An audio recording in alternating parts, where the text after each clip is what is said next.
build my gallows and build them high. Makes a long time climbing before I die. I want the chance to spit in his eye. Well, they gave me ball, but I can see between to a dusty yard and a long gone green. They call that freedom, if you know what I mean. And I dry my sorrows, but the whiskey's gone. I'm sober as good. Hello, everybody. Welcome to Longbangers. I'm Matty. I'm your host for tonight. This is episode 102. We're joined tonight by Dave Armstrong from Hibs TV. Still Hibs TV. It's not, changed to Hibs TV from Hibs Interactive. I thought I'd got it the wrong way around there for a second. Hibs TV. Dave, how are you doing? I'm very good, mate. Thanks a lot for having me. It's a privilege to be on the podcast. I'm a regular listener, so it's good to be. Quite strange to have an episode where you're featured, but yeah, it's really good. Oh, thanks for coming on. We've got Colin on as well. Colin, how are you doing? You're also privileged to be on. Hi, I'm good. Glad to hear the regular listeners as well. I know it's nice. I nicely thought that. How's you've been watching the Euros? I have. I was unfortunate to be watching. I think like everyone else watching live. What happened with Christian Eriksen and stuff. Glad to see he's all right. You know, it was. I was quite shaken for about 10 minutes after seeing it. You know what I mean? But it's. Do you know what? Today was a frustrating game for Scotland. I thought. They were playing well for the first 75 minutes, but you see, with Lyndon Dykes and Stephen O'Donnell, I didn't understand why they were still in the park. I didn't get it. You know what I mean? From a Scotland point of view, O'Donnell was making errors, getting in the way. Dykes was lead-footed. I couldn't understand not starting Shea Adams and having someone like Ryan Fraser on from the get-go. Just didn't make any sense to me.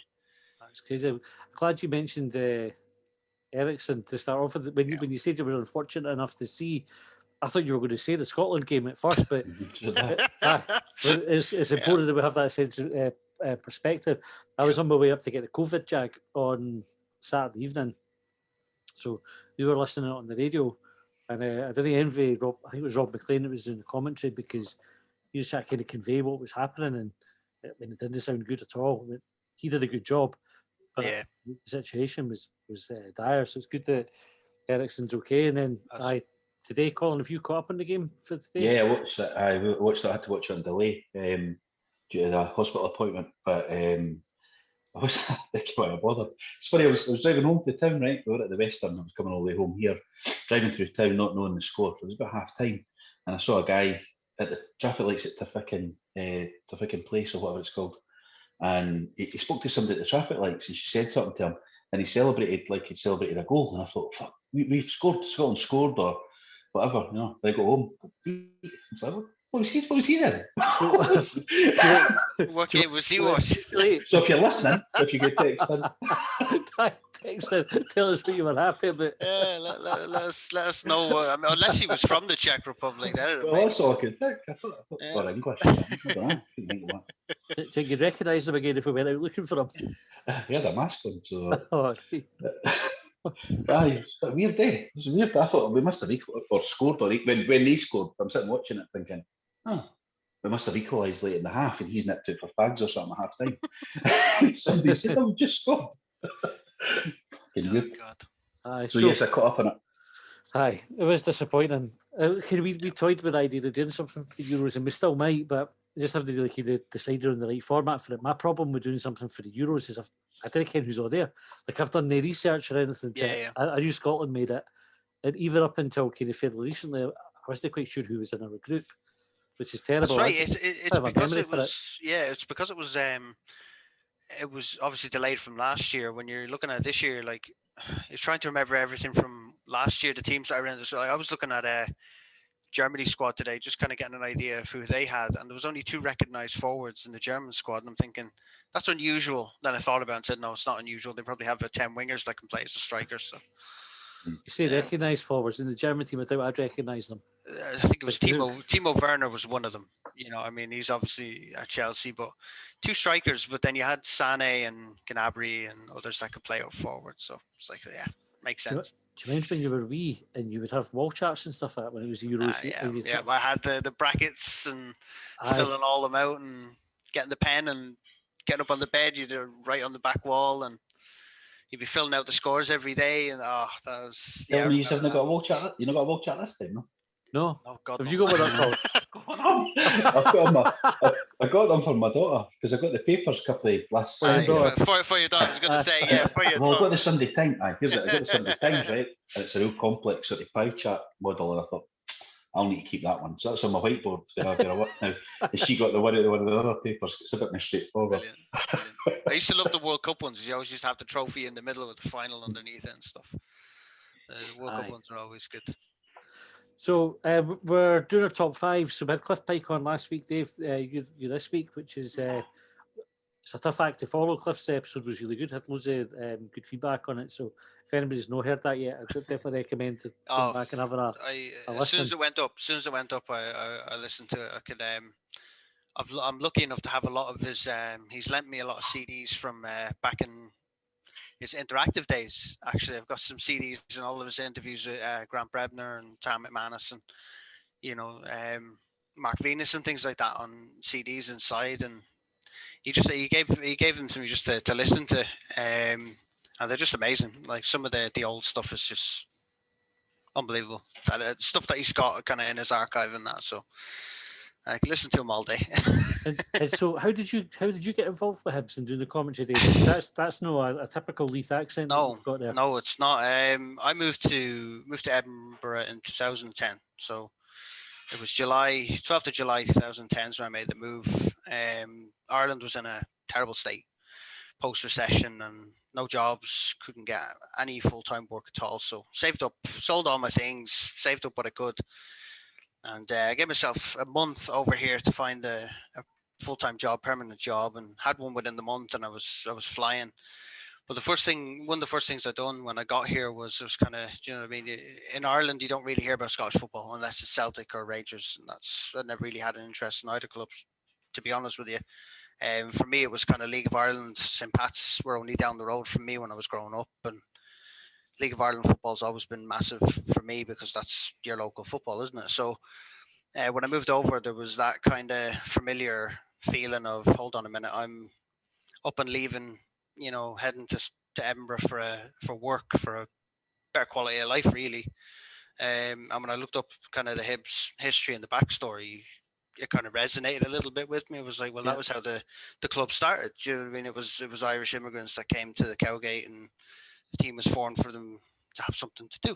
So once I dug a bit deeper into the history and stuff, and got my season ticket, and since I got my first season ticket, it's been a roller coaster to say the least. Because obviously 2 years later, 2-3 years later, we're relegated, and I've gone through everything, every emotion under the sun. It's been a roller coaster, but no, it's not been easy, by a long shot. I'm very open about, my experiences and what I've been through. I've done some promotional stuff for the changing room program that Hibs are partnered with, and same with our neighbours across the way as well. They're doing some great work with the changing room as well. Unfortunately, COVID, it's all been done online now, but it saved a lot of people's lives, that much, mine included. So it all started for me pure chance. I grew up, still am suffering with clinical depression and anxiety and panic disorder, and I've suffered with that my entire life. But it wasn't until about 2017 I found the right combination of medications, and it managed to give me my life back. I've been myself ever since. Yeah. That was the first time I ever felt like myself. So my life only really started at the age of 27. Do you know what I mean? So I guess I was doing football commentary on Facebook. I'll start with a Facebook group, and unfortunately, I was I was caught doing some dodgy streams on some Facebook groups over the years. Just purely because there's a lot of games that people couldn't get, so I thought, well, they can't watch this one. I'll put it up on Facebook, and I was just doing the commentary. Do you know what I mean? I was just running the commentary, and it's something I've always liked to do. And the way it all started was quite funny. Everyone plays FIFA when they're younger. FIFA 97, FIFA 98, and all that stuff. What I used to do is I used to mute the commentary, and I used to just do the play-by-play on the games myself when I'm playing the PlayStation or the Xbox or whatever, and that never really stopped, to be honest. Embarrassingly enough, I was doing that in my 20s, but because you just don't stop, do you? But looking back on it now, in hindsight, it paid dividends. You know what I mean? But I was doing commentary one day, just audio on a Liverpool game against Arsenal, and I didn't realize I'd recorded it on my phone, and the missus kind of was listening to it, and she said, "Why don't you just send a clip into that, clip of that into Hibs and see what they think?" I was like, "What do you mean?" She goes, "Well, they have a club channel, they have commentators. Why don't you just send in a 2 or 3 minute clip?" And I said, "This is something I wouldn't normally do, for the life of me. I would have been terrified to do that years ago. But I said, you know what, I'll clip 3 minutes out of it and I'll send it in. And worst they can do is say no. There's, what have I got to lose?" So I sent it into Kenny Miller, who was the head of communications at the time, media and communications, and he got back to me. He said he liked what he heard. He said it was quite good, quite understated, but in a positive sense. And he said he'll send it on to the rest of the guys in the office and see what they think. And I went up, and the first time I went up to the stadium was quite strange. I was very, very nervous, and it was during the 2019-20 season. Just the second half of that, it was in March of that season, or February, sorry, of that season. And he asked me to just come up and shadow Cliff and Keith Reid, who was doing the co-coms at the time. Yep. And he asked me to come up and just shadow the guys, see how I got on. And it was terrifying. You're going in, you don't know anyone. There's, when you walk into the media room at Easter Road, pre-pandemic, obviously you've got. I walked in, and I think it was a game that was televised. It was against Celtic at home, and it was just, you had John Hughes standing there, you had Michael Stewart standing there, and these are the guys that are pundits on television, and you're like, Jesus Christ. I'm sitting down at a table way down the back, away from everyone, just keep my head down. And at the head table, just at the front, are all the Hibs TV guys. And I said, right, either you go up and talk to them, they're not going to come down to you. So, first impressions, in these situations are quite crucial. So I seen the guys sitting there, and I said, you know what, if you don't go up now, God knows how it'll kind of end up in the long run. So I went up and I introduced myself to Cliff and James and Daniel, who were doing the socials at the time, and I just kind of sat down. I listened to what they were talking about, and I kind of just chatted away to them. But what I want to say is, from day one, Cliff just took me under his wing. Cliff's been doing this for 17 years, and I just picked his brain every time I was up there. I shadowed the guys for 2 or 3 games, and I picked the brains. I listened. I stood next to them, literally inches, beside them. I listened to how they done it. Because when you're looking at commentary, you can say all the big names, that you want. You know what I mean? Yeah. But when it comes down to it, these are the guys that have been doing it for decades, nearly. Do you know what I mean? So I stood there and I listened, and I was taking everything on. I was taking notes. I was just literally taking it all in. I was picking their brains at halftime. What do you do in this situation? Or, what do you do when it's a game when there really isn't much going on? How do you dress that up? And bits and pieces, kind of picking their brains. And after that, then I was coming home from work on a Tuesday, and then we had a midweek game against St Johnstone on the Wednesday. It was away at McDermott Park. And I got a text saying, look, Cliff can't make it. Are you able to do league commentary for the St Johnstone game? And I said, my stomach just dropped, because you're thinking, I can imagine. The day before, what I mean? It's not even like you have a week to prepare us. It's the day before. And I just turned the phone to my wife and I said, just after getting this text, and she goes, well, if you don't do this now, if you don't take this opportunity now, it may never come up again. It was one of those situations where if I don't do this now, regardless of how well it goes or not, if I don't step up now, you never know. It's great advice, that. Go and do it. Do you know what? She's bless her, she's been my absolute rock for God knows how long now. So she, whenever I need advice, straight to her and said, look, help me make a decision here. And she said, if you don't do this now, God knows when you'll get to do it again, or if at all you'll get to do it again. So yeah, that's how I got involved. That's how it all started. I won't say any more because obviously we're talking about the top 5 games. five. So. Was it a couple of But things yeah, that could have picked up? With it being St Johnstone, had that been this season, you could have just lifted and shifted the previous commentary. Just applied it to any game. Nobody would have noticed the difference. do you know what? Funnily enough, St Johnstone away at McDermott Park's been a bit of a good omen for me. Every game I've done there, we've won when we've been away. So this season I've not been there, so I couldn't bring that good luck with me. But yeah, I've done two games in lead and a few co-coms at McDermott Park, and I don't think I've been there for a loss. I've been there for a couple of draws and a couple of wins. Oh, that's good. So The other thing was sending stuff in. Hibs, like a 3-minute clip. We've been doing Yeah. it for ages, and rather than get any encouragement, we get cease and desist orders for the lawyers. So you've been the lucky one. You're obviously better after the list. very lucky. You know, it's something that I started to take seriously when I was doing it on Facebook. You know what I mean? When I was doing the audio only commentary on Facebook, it's something that I've been doing for years, just kind of as a hobby. And I took a shot. You know, that was it. You know, I took a shot, and it just happened to be that it worked out for me. So, I'm very lucky. Very, very, privileged to be in the position that I am in. And I've definitely not taken it for granted. But the one thing that I've had to kind of fine tune is, being around these players week in, week out.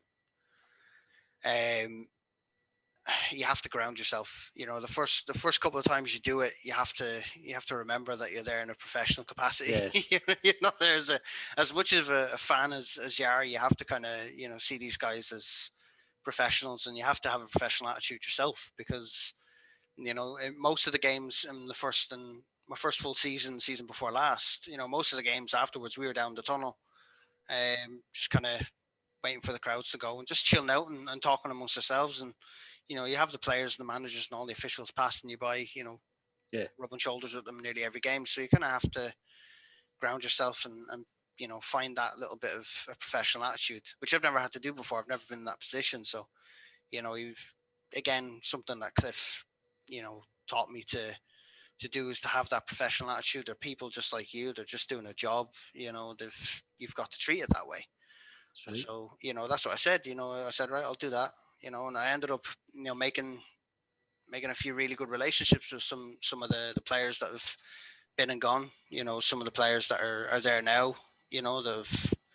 I message them from time to time, see how they're getting on, and you end up building up relationships with these guys, and that's something I don't take for granted either. I'm very grateful to be in that position. So it's that's one thing you have to do, is kind of ground yourself and find that professional attitude. Definitely. Okay, so we're going to do your top 5, your top 5 games that you've been involved with in the capacity as a commentator. So where do you want to start? What's the first one? I'll kick it off with an Edinburgh derby. I have to kick it off with a derby game. So the game that I done, I was actually on co-coms. I wasn't on league commentary. It was the first game we done with the 3 of us at Tynecastle, and it was the game with Martin Boyle's 2 goals. The 2-0 win at Tynecastle season before last. And that was the first time we had me, Cliff, and Keith, all 3 of us doing commentary. It was a derby game. We thought we'll do all 3 of us because it's a bit of an occasion. It's always an occasion when you're in a derby game, you're away at Tynecastle and that. So that was my first taste of victory for a derby game, doing comms, because when you're in Tynecastle, you've got the fans surrounding you, and Martin Boyle scores, and do you know what? He was blinding that day. The one thing I remember from that day was that was probably the best performance I've seen from him away from home, when he scored those 2 goals. Because the first one was over the shoulder, and he just kind of looked up and he took it down on his right foot into the left side of the net. And the one thing I'll remember about that game was just the feeling before, during, and after. You just felt like it was going to be a good day, and that was probably the best I've ever seen Martin Boyle play. Was that game at Tynecastle? What was it made it feel like that then? So you say like I it don't felt. know. We got to the ground, and we got up into the gantry, and it was. Do you know what it was? It was the packed away stand. The guys were absolutely, from start to finish. Normally they are bouncing. Normally the away end is absolutely mental, but there's something about that day. They came and they did not stop. From the moment they got into the ground to the moment they left, You know, even after the game, obviously they kept them behind for a couple of minutes while the Hearts fans left, but there was just something about the away end that day, and I think the players felt it, the manager felt it, everyone Hibs associated felt it in the stadium that day. I think if they hadn't have been the way that they were that day, I don't think it would have been the same outcome, to be honest with you. Just they had that stadium buzzing. They were drowning out the Hearts fans at every opportunity, you know, and this was just one stand, you know, one stand the away end, and we're obviously in the main stand, so we're looking to the right, and it's just coming right at you for 90 minutes non-stop. And you just can't help but get, you know, it's infectious. You can't help but feel the same way when you're sitting there and you're like, they're screaming at you for 90 minutes, and you just get a buzz. You know what I mean? You're sitting there and you just feel like, you know, this is going to be a good day. You know, we're going to do it today. These fans are well up for it. So, what would you remember that game, Colin? That was Boxing Day, wasn't it? Yeah, that was Boxing Day. Yeah, it was Boxing Day game at Tynecastle. I Was it watched Jack Ross's first derby? It was the first one he won, but if I don't know if it was the, it probably would have been, because it was when they come in October time. Yeah. So I wasn't at the game, but I watched it obviously it was on Sky, I think. So I was peeling potatoes and that for Boxing Day. Then I was watching it because I hate watching derbies on TV. But I was paying attention, obviously. But I remember I was just looking at the stats, and it was 2-0. Felt really comfortable, 2-0, and almost like disappointed we only won 2-0. But I've just looked at the stats just now, and see if you look at the stats out of context, they're watching the game. You think, how did Hearts get beat 2-0? You know, because they went to corners, possession, all of that. But I think we went 2-0 comfortably, and then just kind of thought, right, we're just not going to let them score, rather than maybe pushing on, which is obviously, I suppose, a criticism that Jack Ross still gets now, isn't it? That he sets up, you know, not hammer teams, I suppose. It's a bit because we could have taken a few off them that day, I think, because they were at the lowest. The new manager was just in, but then went on holiday and all that. Stendhal, that was in, yeah. Mind they went on holiday and that, and had they give him Christmas Day off when we were in training, and that was all the stuff that was in the papers or on the news and that at the time. But it was just 2 good goals to Boyle. But other than that, I don't think really we'd done an awful lot. Like, we scored 2 really good goals, and that was enough. It just felt like it. It just like job done from. Yeah. I think it was the first time I've ever been at Tynecastle where I looked at it and said, it doesn't matter if we score 1 or 2, they're not putting it in the net. It just didn't feel like that. But it's one of them, like, because we don't often even score 2 at Tynecastle, do we? You know what I mean? If we get a good result, I think. What's funny is, unless it's one player scoring 2, we very rarely do. Because you obviously had Daryl Horgan before that. And then there was a 2-2 game, so I'm obviously the Moan stats are ruined there. But it doesn't, over the period of 30 years, it doesn't happen very often, let's say it. But I think I was happy, obviously it was 2-0, I was delighted. I was having a couple of beers on that while I was watching it. But I was disappointed we didn't go and sort of stand on their neck, you know, when we had them in that position. Yeah, definitely. That was always good to win at Tynecastle. So. And how is it, Dave, when you're in that situation? The first goal was in, and obviously it became what it's like in the away end, everybody's going tonto, and you can't quite have that same reaction. When the second one goes in, and it's like party time for everybody else, what is the atmosphere round about you like? Because obviously you're right in the thick of the Hearts fans. Do you know what? It's almost as if, it's funny because obviously when the goal goes in, when we're on comms, we don't hide anything in the away end. You know, we're up on our feet, we're screaming and shouting, but the funny thing was you could hear us the whole stand over, because the whole place you could hear a pin drop. The whole crowd just went silent. Amazing. And all the expletives thrown at us, and all we get pelters from behind the stand, no matter what ground we're at. You know what I mean? We get the funniest ground to be at from a commentary perspective is probably Kilmarnock. Because that guy, I don't know whether you know about him, that got banned from Rugby Park. So Gordon Sawyer's his name, the big tatty. He sat in front of us for one game before he was banned, and we had to tell him to be quiet a couple of times because you could hear him through the commentary. So you can imagine hearing him through the headset, all that he's saying. Like, well, on it, just as a side note, we get absolute pelters every ground we're in, and we love it. We absolutely love it, because at the end of the game, the fans to be saying like, "Look, you know, if we win, they'll say, oh, good, you know, good win," and this. It's just a bit of banter, you know what I mean? The heat of the moment, they'll throw it. Oh, it's stupid, this and that, and they go mental. And no, it's one of the fun aspects of doing commentary and having the fans around you, because you can hear what they're saying, you can hear what what they're Dave, I was throwing going- at you. And it's, Was that not the game as well? Because they were raging at the time. Was that not the one? There was loads of wee video clips after it of them just directing loads of abuse. They even Aye. forgot about the Hibs managers. It was their own. It was because their directors have got to walk past them in the main stand, the new stand, and all that, haven't they? that's right, yeah. There was loads of wee videos of them shouting dog shite and But Oh, was yeah. chucking loads of stuff. Don't you dare look up. Don't you dare look That one, up. I think it was That's not Amazing. Yeah, no, we could you could hear a pin drop in that stadium that day. Everyone just had a look of like someone just told them their mother died. That look on their face was just there, you know what I mean, for the whole lot of it. But yeah, when you're walking out with when we finished up, obviously, Tam's filling the van up, and we don't leave with the same time the fans do. Obviously, we pack up and hang around a bit, and then head off about an hour and a half after some days. But when you know Tam's filling up the kit van, and you know Gav was the one driving us around to all the games and the minibus, you know, the media team and that. It was just a great feeling that day. I think everyone was in good spirits from the get go. I think even from a coach perspective and from, you know, a kit man perspective, everyone was just up for it that day. Just weren't going to let them get an inch, and that was just one of the best. I put that at number 5, you know, for the best games I've commentated on, because that was just when you get a win at Tynecastle, you know, your first time you're doing commentary, and it's just doesn't beat it. You know what I mean? You can't beat a win at Tynecastle. Definitely wanted to save her. What about number 4 then? Game number 4. Number What's 4. next?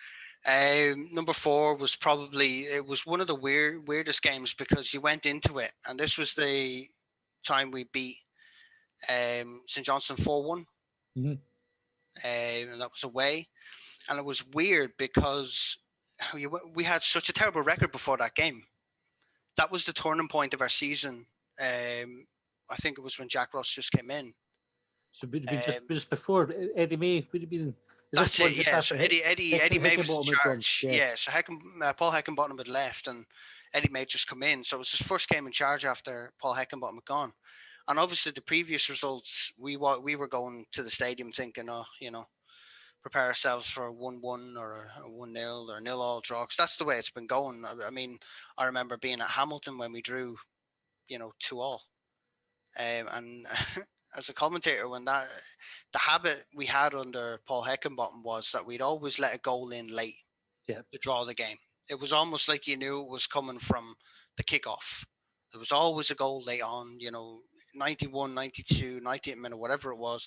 If they had a chance to draw, they'd draw the game. And we went into it thinking, here we go, another 1-1, 0-0. Because all the results that were previous, we just kind of beaten it out of us. Like, oh, here we go, another draw. We'd had 7, I think it was, at that point in a row. And if you listen to the commentary, if you listen to my league commentary back, you could probably tell my surprise when we do score. Oh, we score! Oh, it's in. You know, you just tell them it's shocking. The shock in my voice, like, oh my god, we've actually scored a second goal, 3, and then, you know, when we scored the 4th, if you listen to the commentary, I just go, you know, 4. You know, I haven't seen this in almost a year and a half. Where's this come from? I think that was the birth of Christian Deutsch when he got his hat trick that day. He had 2 of the goals absolutely cracking that day. It was just a flick from the back of his right foot into the bottom left-hand corner.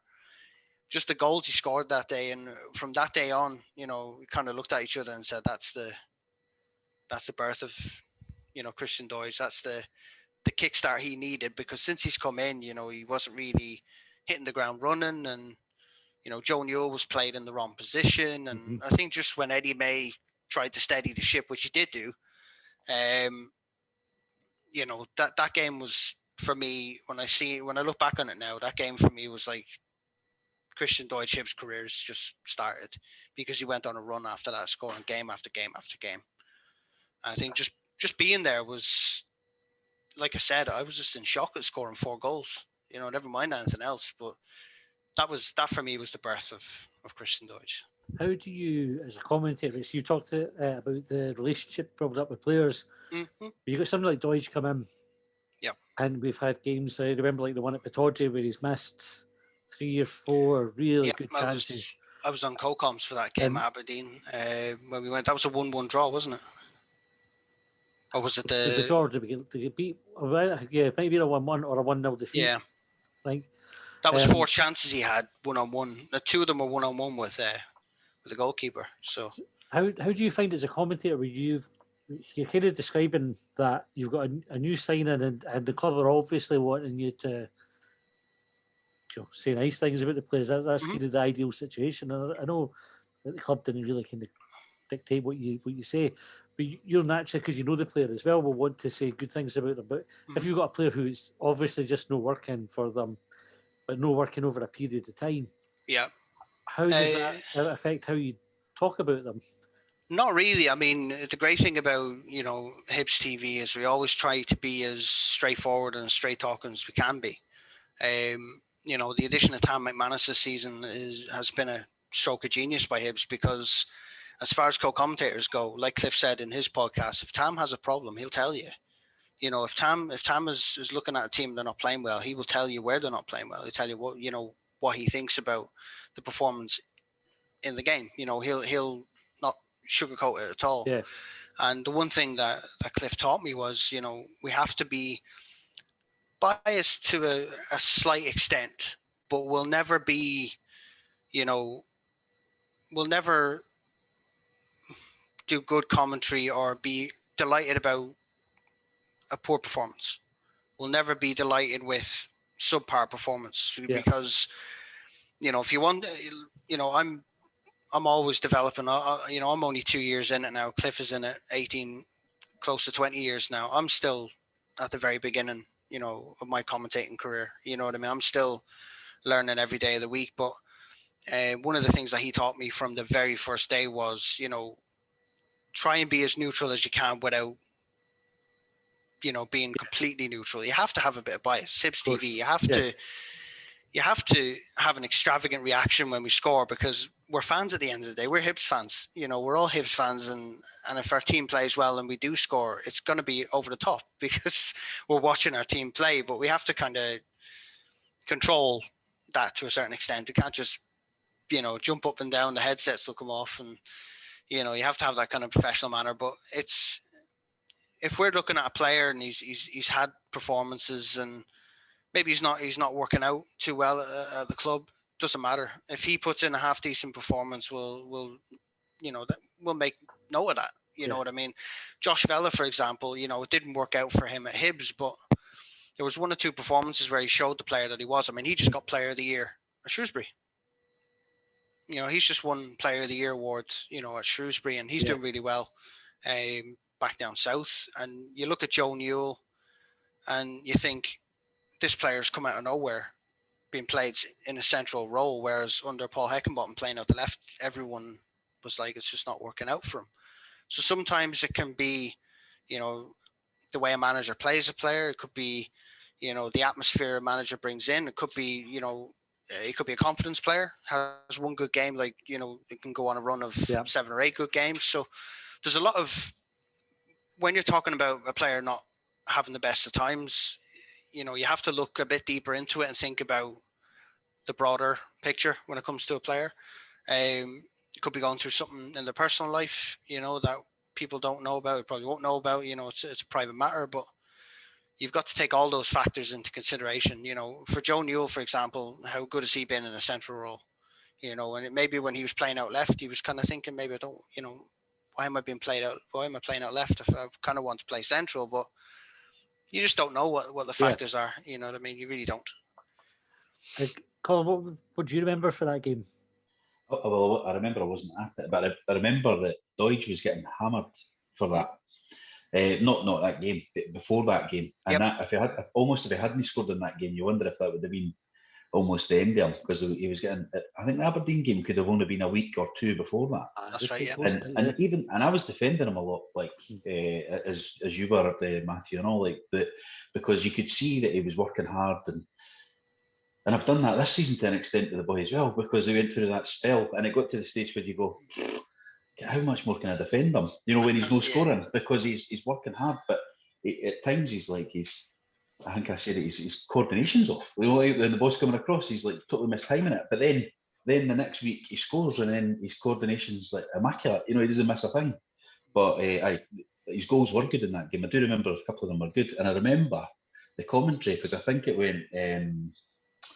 I think Hibs put it in the social media because it was the guys at Duncan off of the Terrace podcast. That's right. Yeah, he was He doing said something co-coms like, that day. "Hat-trick boy" or something. He said hat-trick. Yeah, that was. And he still gets slagged for that every time. Yeah, he does. Hat-trick boy. Yeah, that kind of took off in a double-edged sword. There was positives and then there were negatives. Obviously, people were called it cringy, but then you had other people who were like, "Yeah, that's a good nickname for him. You know, go score another hat-trick. You know, in the next game." And you know, but yeah. So you know, the season before last, there was a couple of situations where, you know, neither Keith or Cliff could make it. So we kind of had to bring in someone on co-coms for me to work with. And one of them was Duncan off the terrace, who's a Hibs fan. And then you had Gavin from Hibs Talk, who done one, which was the away day at Dingwall up at Ross County. He done the co-coms for that. And I think they were the only two that came in just because we literally hadn't, you know, there was nobody else who had, you know, Kenny just had to think on his feet and who can we bring in that might be, you know, decent enough to have on co-coms, but we can kind of get by on it. You know what I mean? No disrespect to the lads, but you know, it sounds a bit disrespectful. It's kind of thinking, we never got asked. To be fair, I can imagine. I can't remember if I had the Hibs commentary on that game.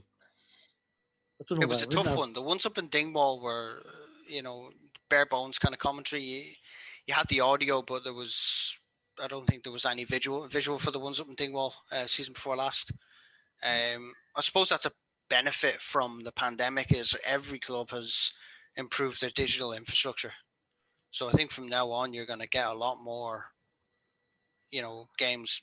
I made this point. I think it's a brilliant thing, and it is positive. It's a positive side effect of the pandemic. You know, you can't have a bad without good or good without bad. Obviously, the pandemic was horrific for everyone, and lockdown's been tough on the whole country. But you know, the positive side of it is Hibs have absolutely hit a home run. You know, with what they've done with Hibs TV. I mean, think about it. Before the pandemic and before the match came in and before the production was scaled up massively, you know, you had just pre-match for 10 minutes, commentary. You had a bit of analysis in the middle when there's people available. Then you had 2 minutes after the game, and that was it. Yeah. You know, you didn't have anything but the cameras on the pitch. That's all you had. But now you've got the studio, you've got, you know, presenter, you've got guests. Absolutely, I think I hope to see Mickey Ware back in the studio next season. He was fantastic when they got him in.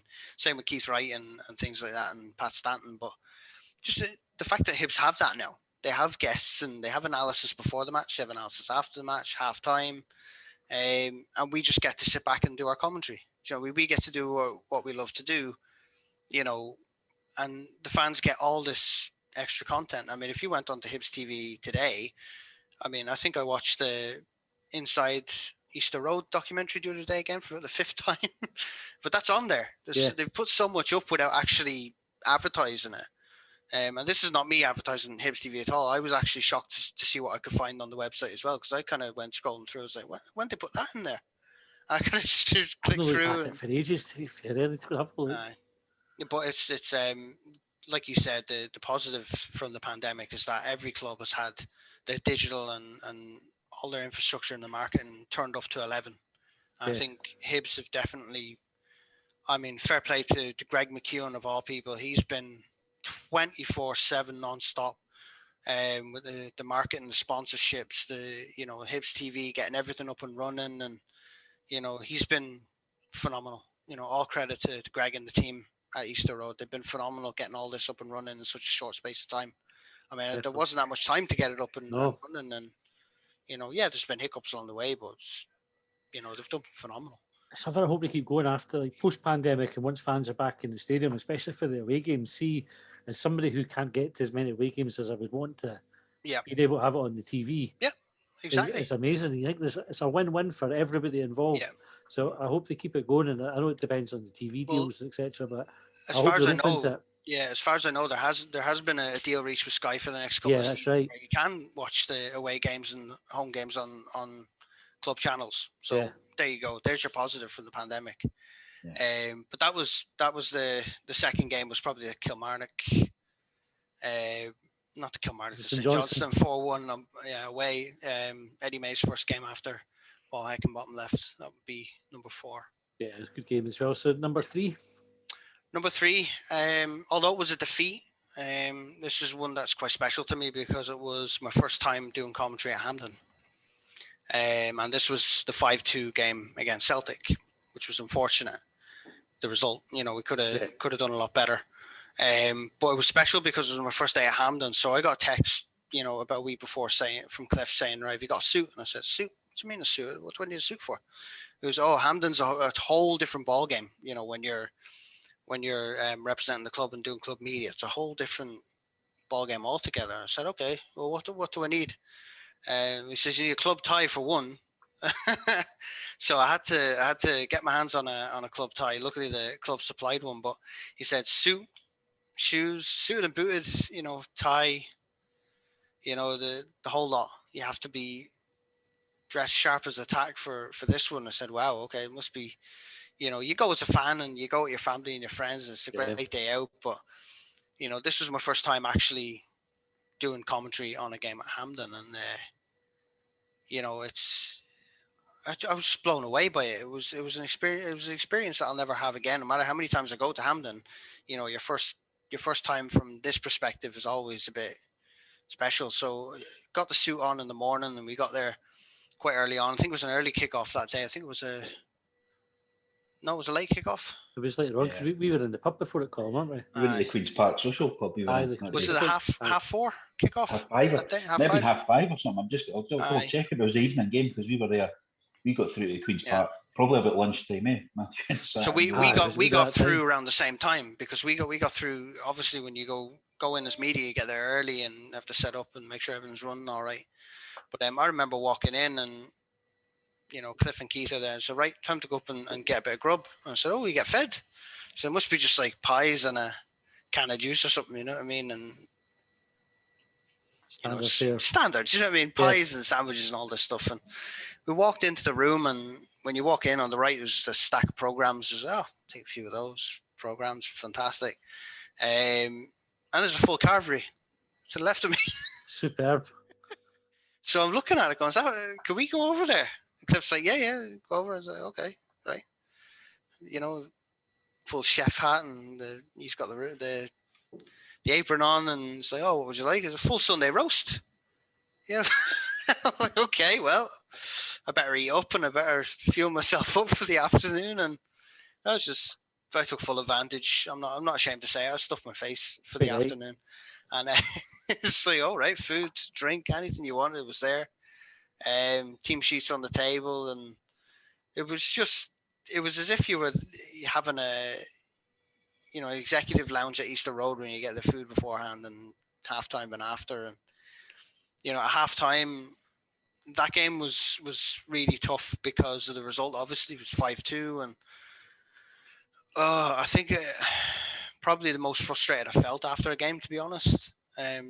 Doing from a commentary point of view, because there was spells in that game where we were doing really, really well, and I thought Tom James just had a nightmare that day. Yeah. I just remember Tom James. I felt bad for him because you could see he was trying, but it just wasn't working out that day. He was getting scalped, left, right, and centre, and was the cause for some of the goals as well. But yeah, that game that day was probably one of the most frustrating games that I've commentated on, to be honest with you. I mean, aside from that, the day at Hampden was phenomenal. After half time, you went down, you had your pie and your cup of tea or whatever, and then afterwards, you hung about.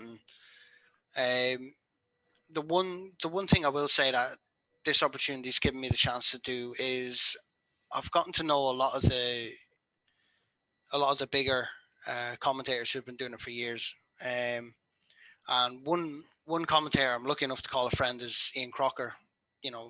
Yeah. Cup final legend himself.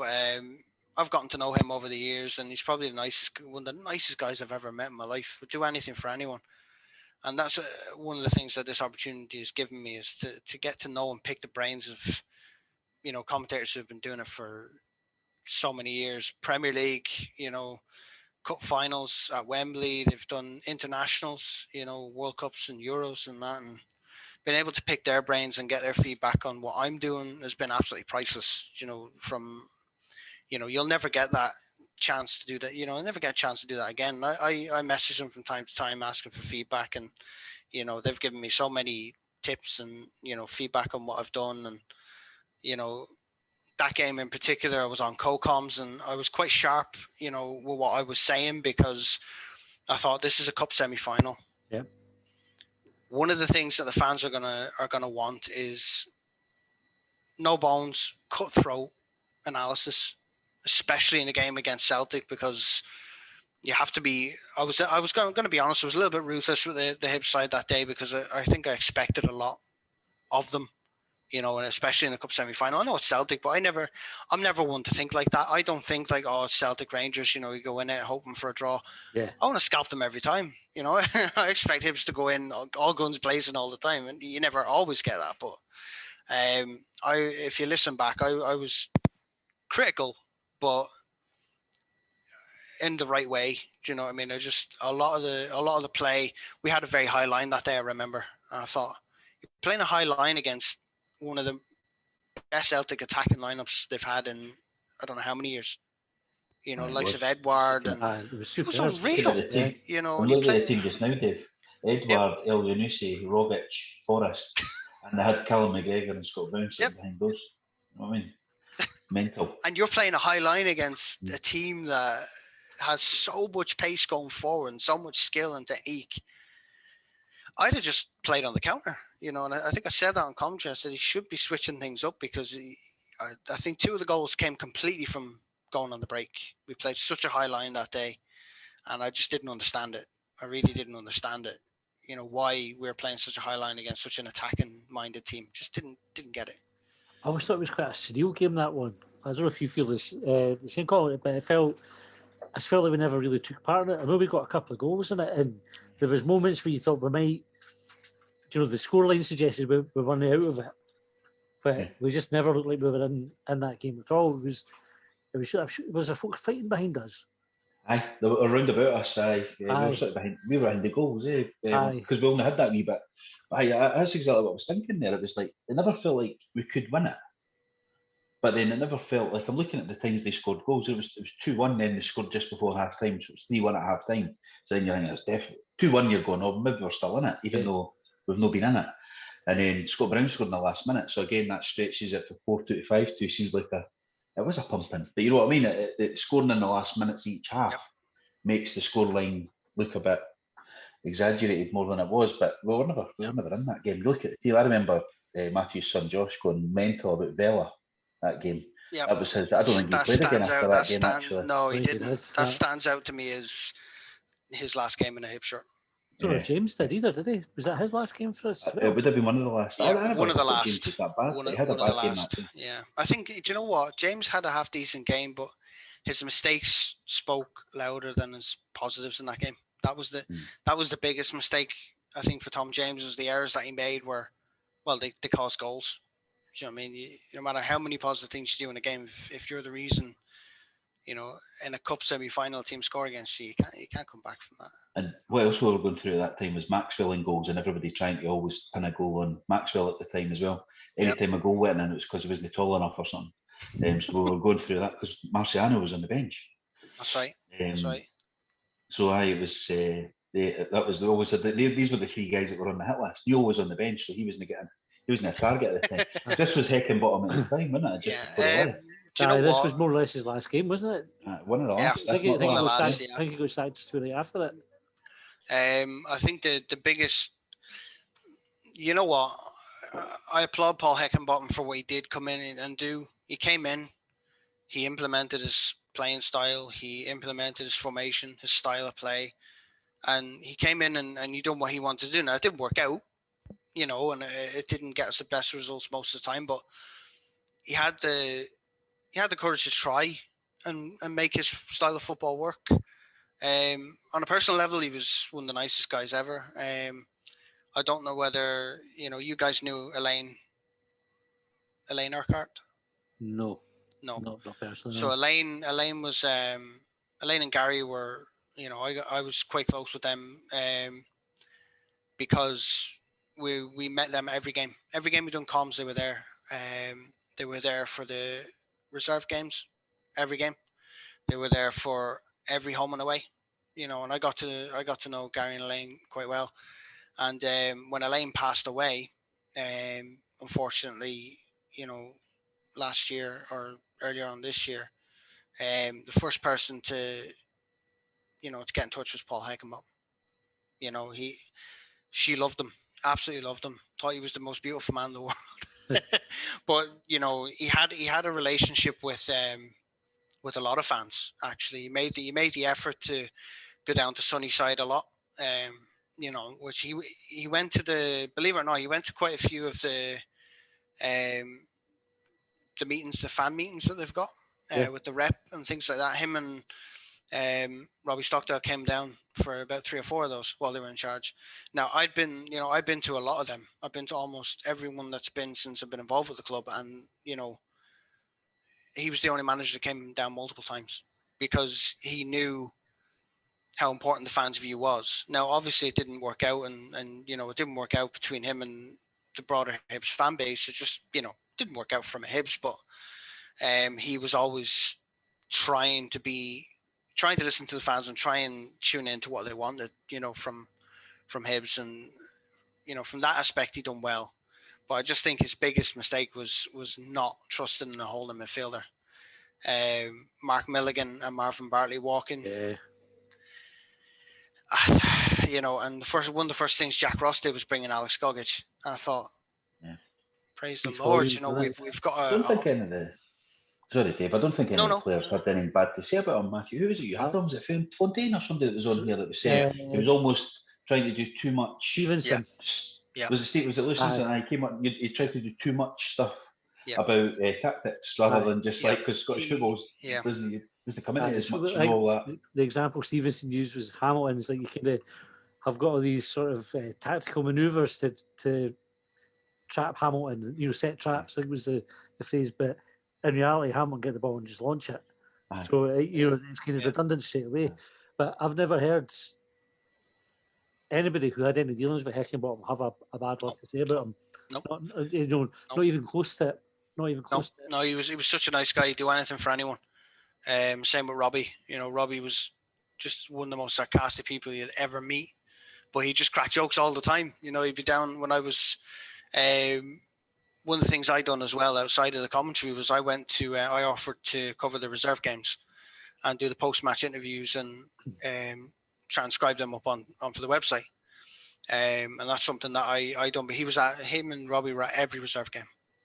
They were analysing everything. You could see it, when a manager's kind of looking at different things, they're chatting to each other, pointing, they're working things out. But no one has a bad word to say about him, just because he was a nice person. He was a lovely person, know. So I mean that was his last game, but I think that game, it was the nail in the coffin, wasn't it? I mean, you probably felt that being there. So that's it. You can't come back from that.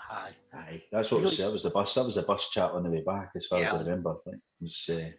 I think he only got in the game because it was a semi-final as well. That was kind of the feeling, was that. Yeah, he got us there. So you might give him the chance. Exactly. Mental playing Maxwell ahead of Martial away. See, when you think about it now, it's almost unthinkable that would be an option. But okay, second game number 2. Game number 2 was probably the most recent one, and it was because it was league commentary on a semi-final against Dundee in the Scottish Cup competition just past.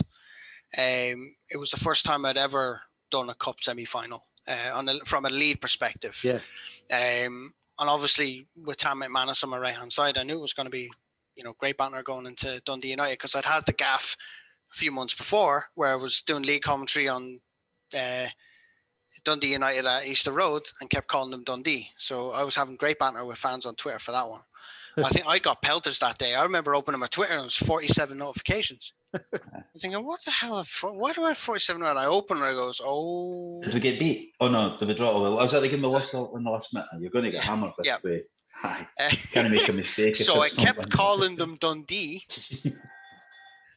And obviously the Dundee United fans didn't like that very much. And I think one of my final comments when I took the headset off is I've never known a football club from Dundee not like to be called where they're from. And I'll be 100% honest with you. I was told about it by Greg, halfway through the first half. I kind of looked at my phone and said, right, better cap that off. But you know what? It was just a laugh. I mean, I took pelters for it on Twitter, and not just from Dundee United fans, but from Hibs fans as well. I got comments like he knows nothing about Scottish football. Get someone on who knows something about Scottish football, and I was just laughing the whole evening. Sitting next to the wife, going, "There's the latest one. Here's the latest." It's a great laugh. And I wouldn't mind, but just for reference, like I'm the type of person that would sit down and watch Elgin City, in League Two, and I've actually been to Ainsley Park a good few times. Yeah. To watch Edinburgh City, because those games are just absolutely old school. Feet in, referee doesn't care, lets the game go. League Two football is great, but the amount of hours I put in researching teams and histories, and I'm slowly but surely building up an encyclopedia of Scottish football in my brain, because you have to know what you're commentating on. Do you know what I mean? I remember when I got the opportunity to do Hibs TV, the first thing I done was I got in touch with the historical trust, and I had, I think, 3 or 4 meetings with Tom, the club historian. Yeah.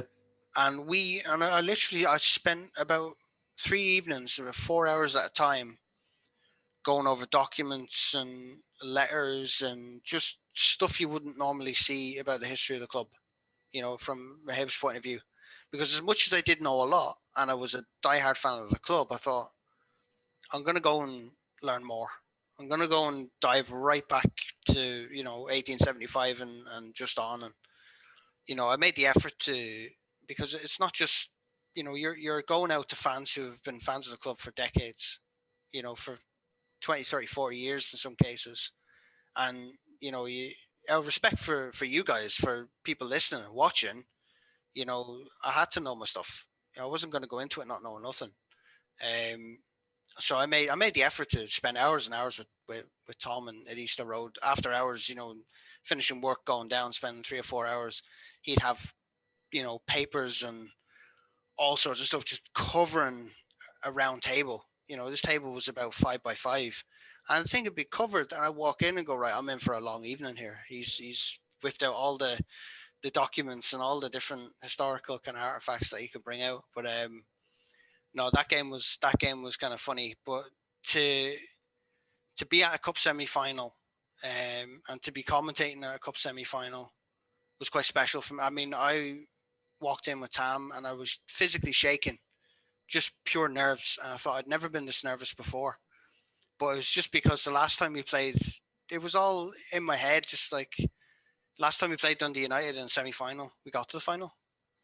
Yeah. So it was kind of like I was nervous as hell going into it. We walked into QTV and we sat down and we just we looked at each other, had a bit of a chat and said, you know what? No, we have to win today. We can't not win against Dundee United. It has to happen. And all the way through that game, my heart was absolutely pounding out my chest. It was pounding out my chest for 90 straight minutes. Because as soon as we scored that first goal, it didn't calm down. I was like, no, it's Hibs. We need 4 or 5 more before we even get a chance. I think it's all right. But that was probably the most exhilarating game I've ever commentated on. Just purely because my heart was racing for 90 minutes. Cup semi-final, Scottish Cup at that.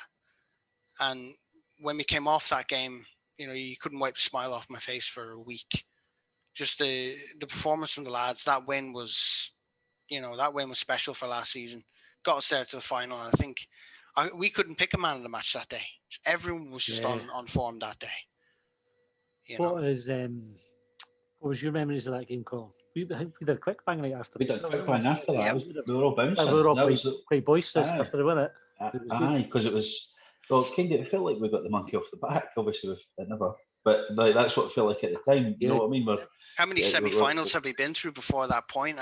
I was the same. It's like, here we go, another semi-final. Please let us get past that hump. I know, because we were all nervous before it. I was a tea time sort of kick-off as well, was it? Maybe not quite as late as 5:30, but It was 4 o'clock kick-off. And it was all. That was great. The quick bang that night, just the atmosphere on it. Everybody's delighted. Folk round at the house and that, and just started to feel a bit like we hadn't got a third place yet, but it was quite.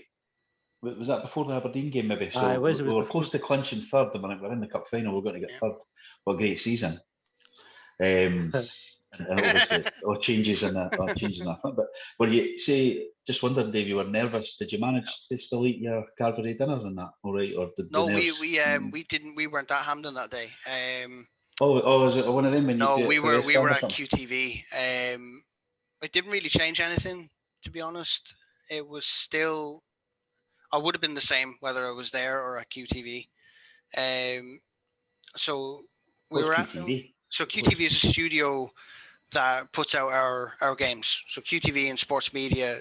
QTV has a studio in Glasgow, so we can do the away games from Glasgow. But there's no interruption. Sound is fine. Everything goes out absolutely spot on. Because we know we've had issues with sound and stuff in the past. You probably know yourself watching the game. Sometimes the commentary doesn't sound quite right and things aren't quite well. So last season we started doing away commentary from QTV, and it's a professional setup. You've got lip ribbon microphones. You've got the headsets on. You got a massive screen in front of you. Everything's live. You're not missing a drop. But that day we just felt like we were there. Just didn't matter whether we were in Hampden or not. It was Scottish Cup semi-final, and it was safer. Do you know what I mean? With all due respect, with a pandemic going on, we just ran with what restrictions left us with, really. QTV Studios was a bit of a blessing for away games because it was a safe option. Kept everyone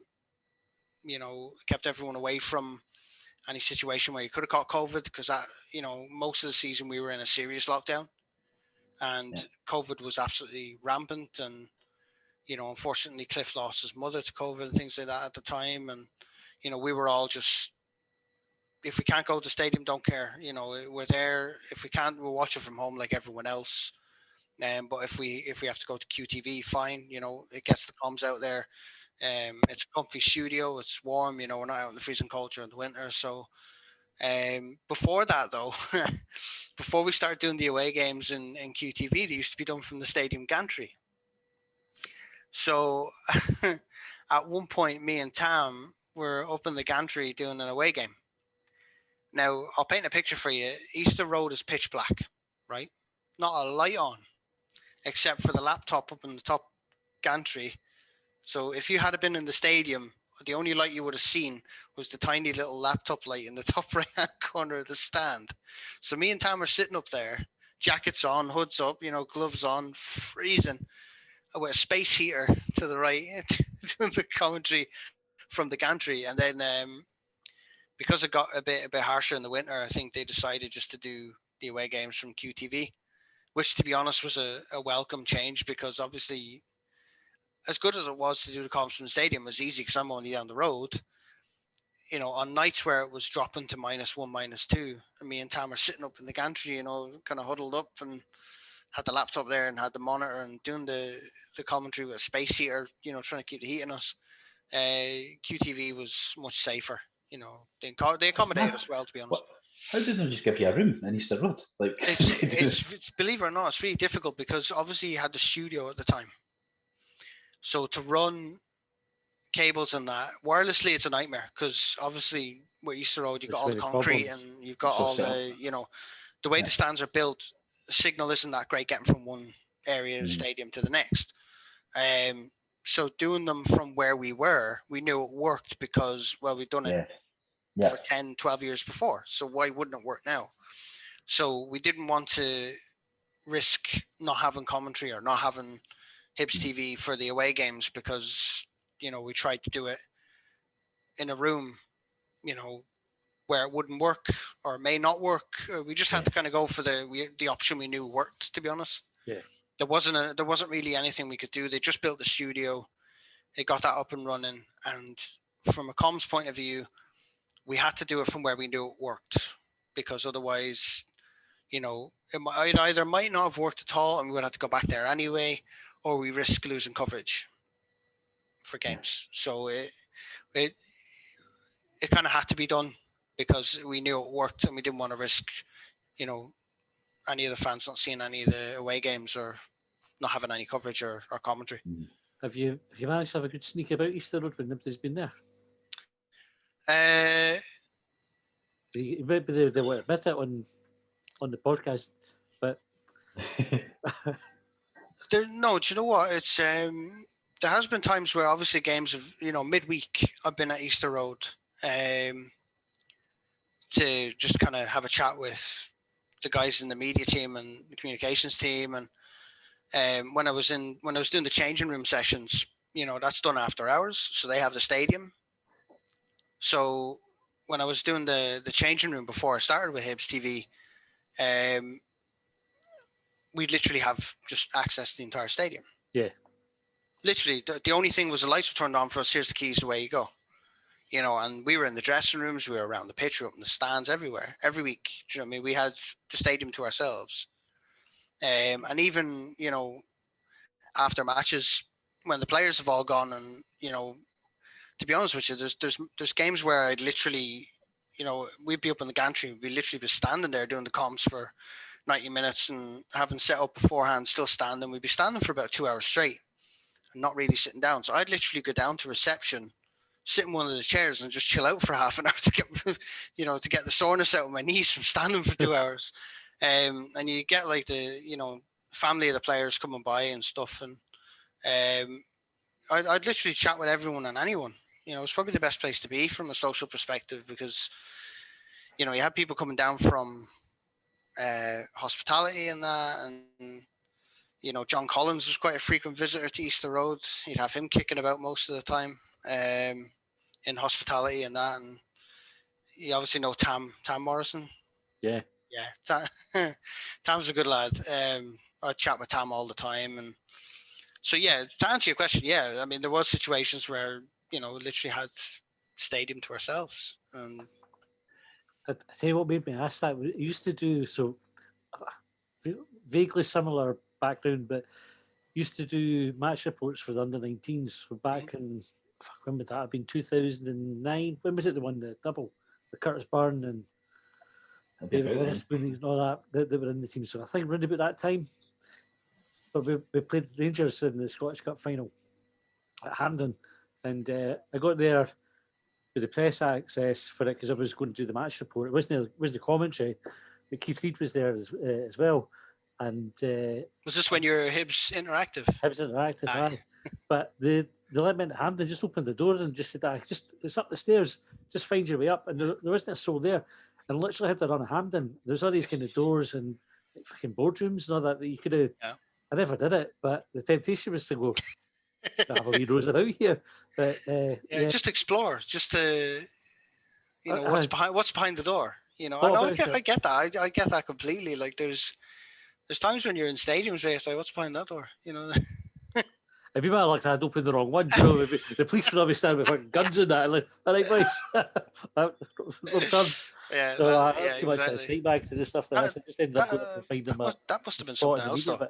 Having to run a Hampden. It was amazing. To be fair, it was a lovely night, and I remember going up, and the view you get for the press bit, as you know, is fantastic as well. So we had gone up, and me and Keith kind of lost ourselves that night. Even though it was an under-19s game, the winner came in extra time, so it looked like we were going to go to penalties. Sure, and Curtis Byrne scored right at the end, and he'd scored right at the end in a match against Motherwell a couple of weeks before to win the league.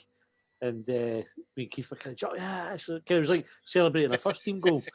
It was brilliant. Some experience that, like you said, is one probably be like going to Hampden now with no fans in. But there were some fans there that night. Anyway, it's not really about me. Your top game then, number one. I'm enjoying hearing about you. I know you were part of the Hibernian, the Hibs Interactive in the really early days. Cliff always talks about it, what you had, and the absolute limitations that you had back then. Never mind now. Shoestring was being kind to it. But no, my top game is, you'll never beat your first. First game I done, that game at McDermott Park midweek. St Johnstone. I can relive the whole game. I close my eyes, I'm there. Just something you just don't ever forget. A mate of mine was in the away end that day, so he gave me a lift out, and we're driving up to McDermott Park, and I'm like, which way do I go? I'm used to going into the away stand. I said, which way do I go? And he's like, you're probably going over there where everyone else is going in for hospitality. So I'll give that a crack. And he dropped me off, and he went into the car park, parked up, and I walked in, and I was like, I'm here with Hibs TV. Just kind of been like, yeah, I'm here to do the commentary. Absolute, not knowing what I'm doing. I'm terrified. I'm shitting myself. I'm just kind of thinking to myself, what do I say? What do I do? I've never done this before. So walking into McDermott Park, just not knowing what to do, where to go. And I remember just the guy took me up to the stand where we were sitting, and Keith got there, and I said, the first thing I said to Keith was, "Are you sure you don't want to do lead? Because you've been doing this a lot longer than I have." And he was like, "No, I don't like doing lead commentary. I prefer doing co-coms. I prefer just doing the bit part, the goal and chance analysis and kind of the analysis again." So that's fine. That's my only way out of this completely squandered. My only way out of it is gone. And the first half was decent, but I just remember, I was sweating buckets, having the headset on, because it was just the thought of going out to an international audience for the first time. You think about it, you're not just going out to people in Scotland, but we had people who were in Thailand, Vietnam. We have quite a big following in the States and Canada, and these were all tuning in because obviously international subscribers had video as well. Yeah. So, in my head the whole way up was, I'm not just going out to people, and this is an international broadcast, like, not doing myself any favors whatsoever. I finished the first half, and I was chatting away to Keith, and we got something to eat and calm myself down a bit. And then once the second half kicked off, I started getting into the swing of it and started enjoying myself. And that was the game. We went down to 10 men. And I thought, Marciano got sent off. Is that one? Yeah, that was that one. And I thought, oh no, here we go.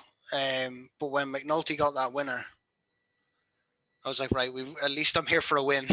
At least we took all 3 points. But I'll never forget the goals that we did get, because I didn't see McNulty scoring, but it was the ball from Stefan Omiyonga.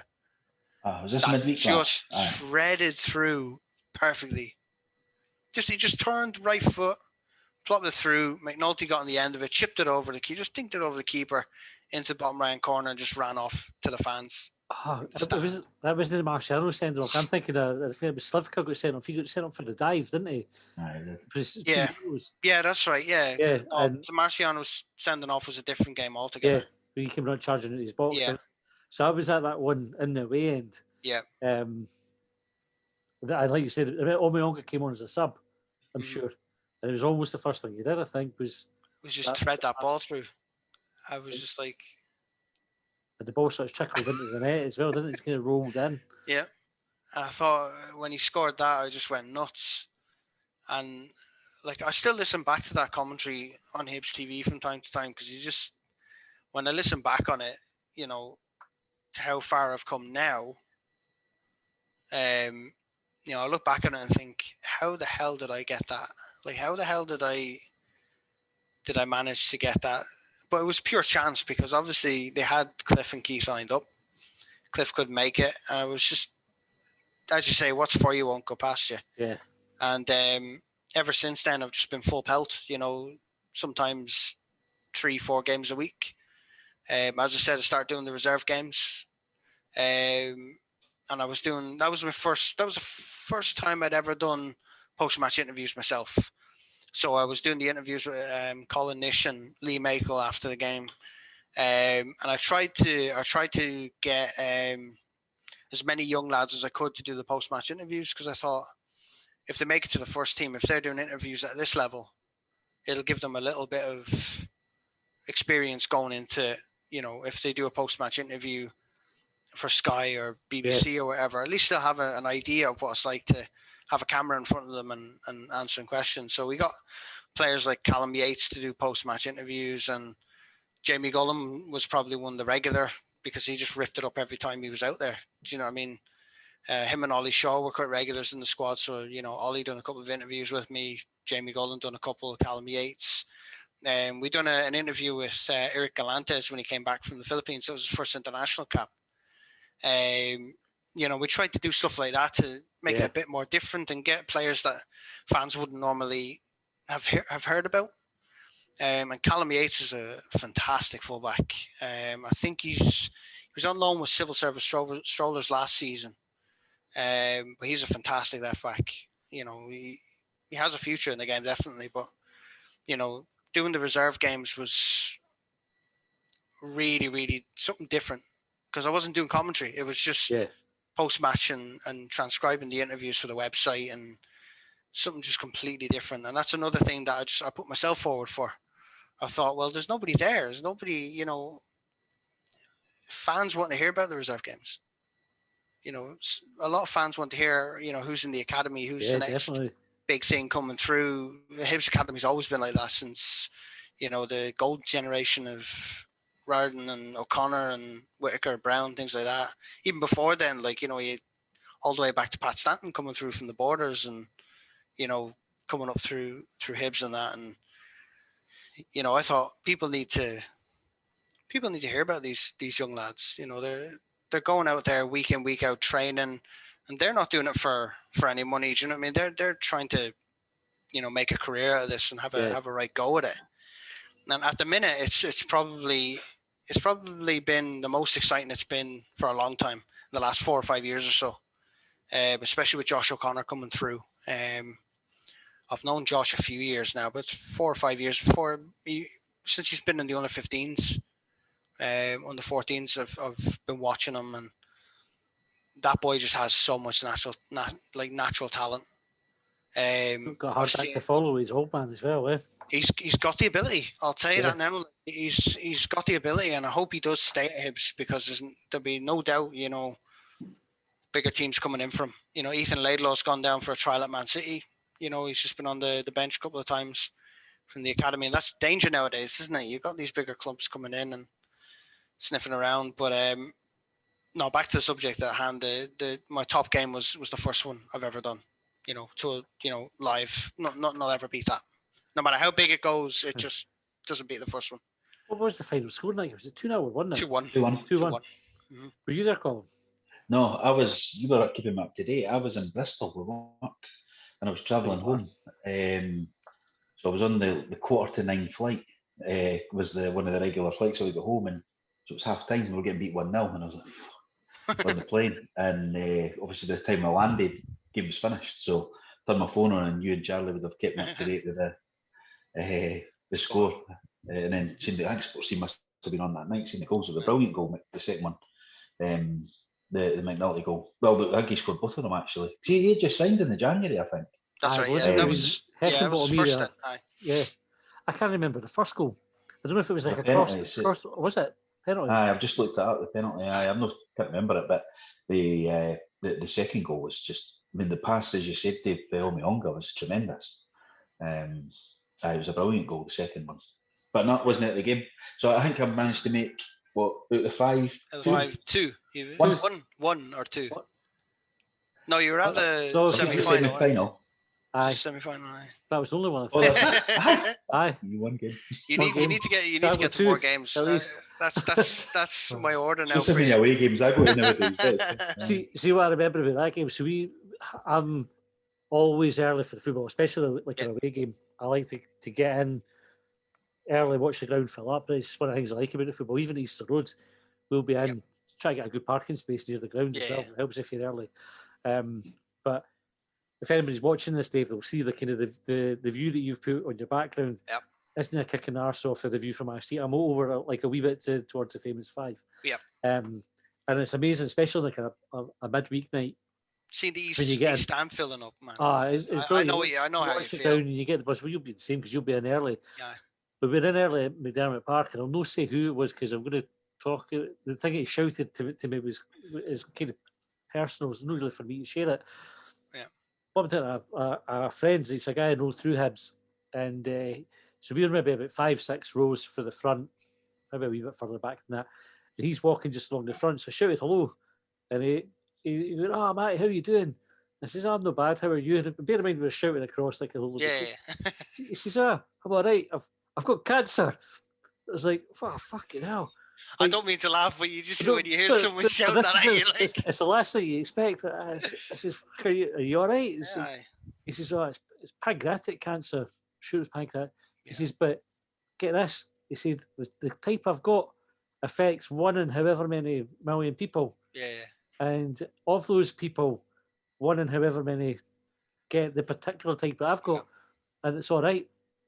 So he says, "I'm doing great." He says, "I've got this, but I get a gym on the NHS. I get this. But he's just shouting this, telling everybody that can hear. I would as well. He's a lovely guy. I'm not sure if he listens to the podcast, but he's a lovely, lovely guy. I got so much time for him. But that's what I remember for that game. It was just that I've got cancer. Fuck, I don't even. How do you deal with that? Like, that's a different message to get at the best of times. It's never like the happy statement. All right, mate, I've got cancer. All right, mate. But he's doing well. I spoke to him long ago. Glad he's doing well. That's a bit like that scene at the end of Crocodile Dundee. Then that's what I'm picturing.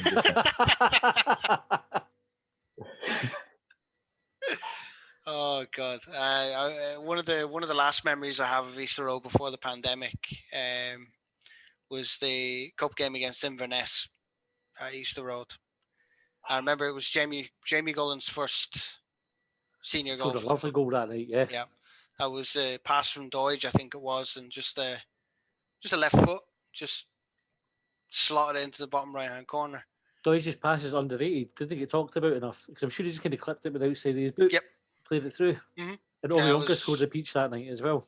Oh, Omiyonga's goal was the best goal tonight. Obviously, just squared it right about 25 yards out and just first touch, top left-hand corner, boom, gone. I can't remember who the Inverness goalie was, but he, you see in the TV footage, the ball kind of flies past him and he drops his knees and he turns around and he just goes, "Wow," like that.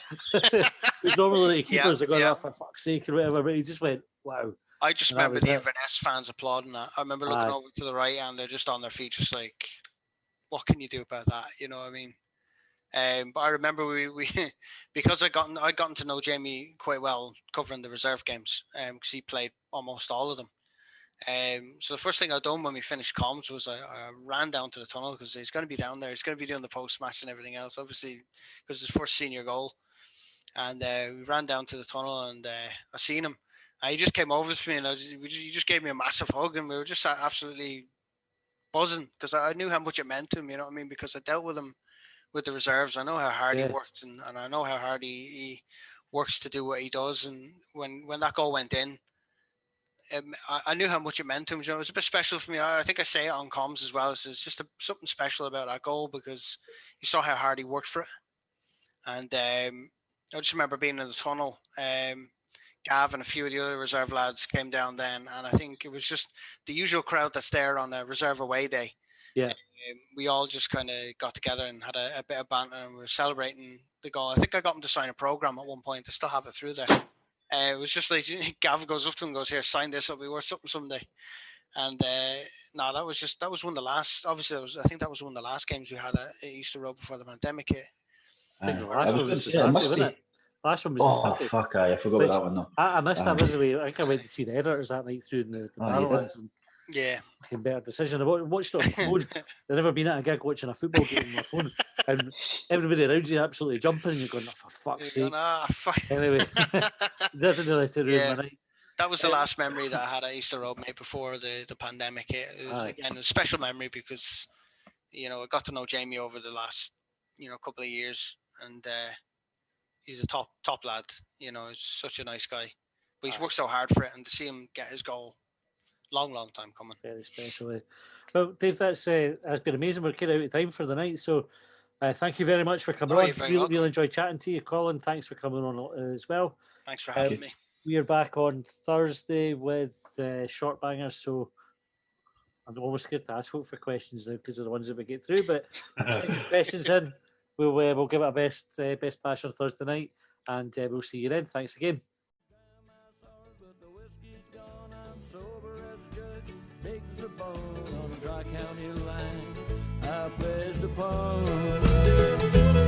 Well, they trailed me down when I broke free. I drank all the whiskey in Tennessee.